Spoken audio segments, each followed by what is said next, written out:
Shabbat Shalom, Moadim Lesimcha, Chag Sameach, o conjunto todo, completo.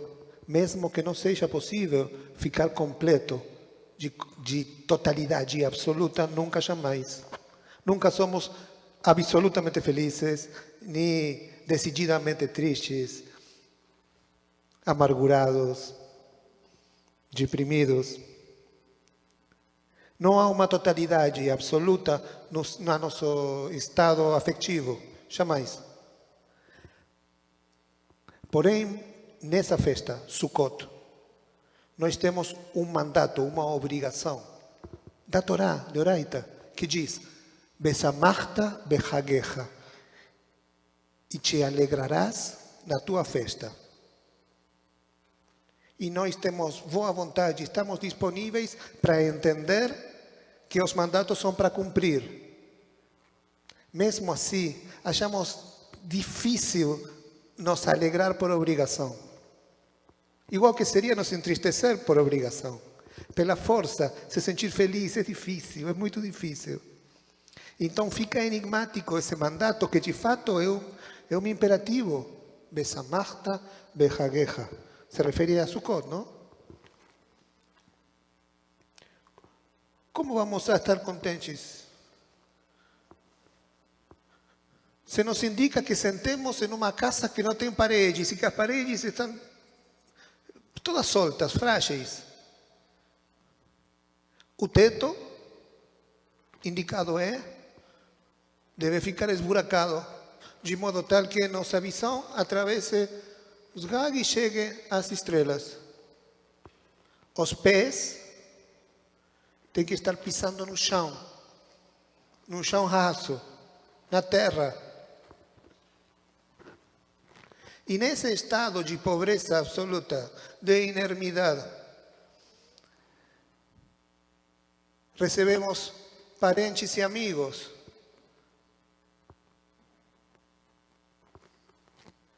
Com a casa toda desarrumada, o cabelo sujo e sem depilar.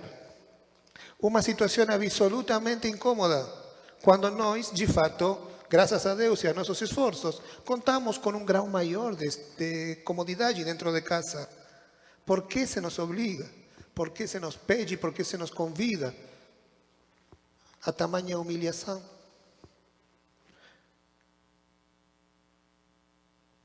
O dispositivo é bem indicativo, está feito de propósito.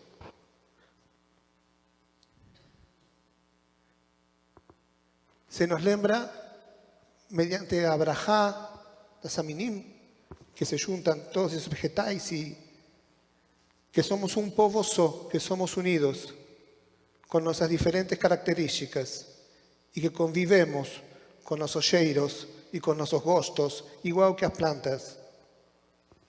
Que fazemos um povo só, com nossas diferenças, e que não é uma opção, é uma condição.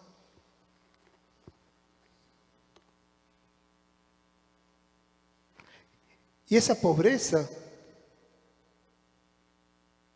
o vento leva as plantas, uma chuvinha a gente se molha. Quando aqui do lado em casa temos ar-condicionado, temos internet, temos tudo, mais ou menos, temos tudo. A ideia é que confrontemos a falta de recursos, que entendamos que fomos pobres, que quem sabe alguma vez sejamos pobres de novo, Deus não permita.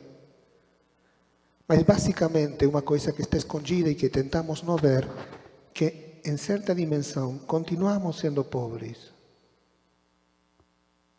Continuamos sendo aqueles que saíram do Egito.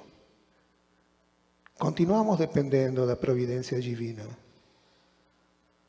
Continuamos sendo frágeis.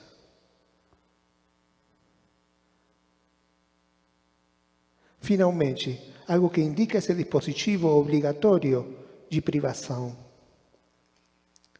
é que estamos no lugar certo, no momento certo e com a companhia certa.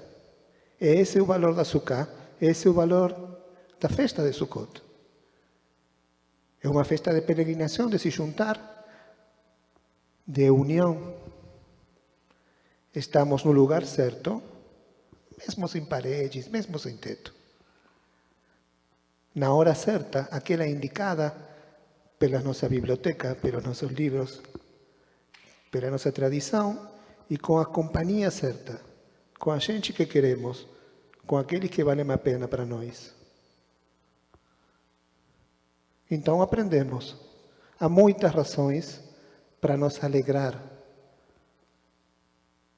E essa ordem, Besamachta, Bejageja, não fica tão difícil.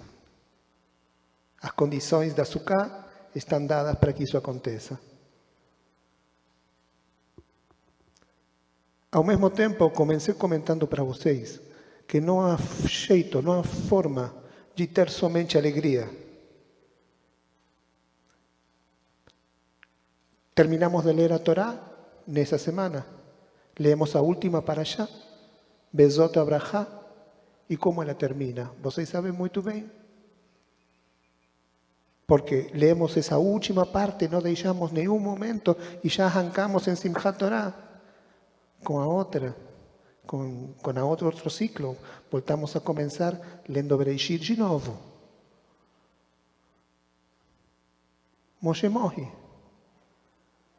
Moshe some no monte e deixa de ser nossa figura próxima, nosso mestre familiar, para se transformar em um ensinamento, em uma figura, em um signo, em um sinal, em um símbolo, em uma presença de outra índole, de outra ordem.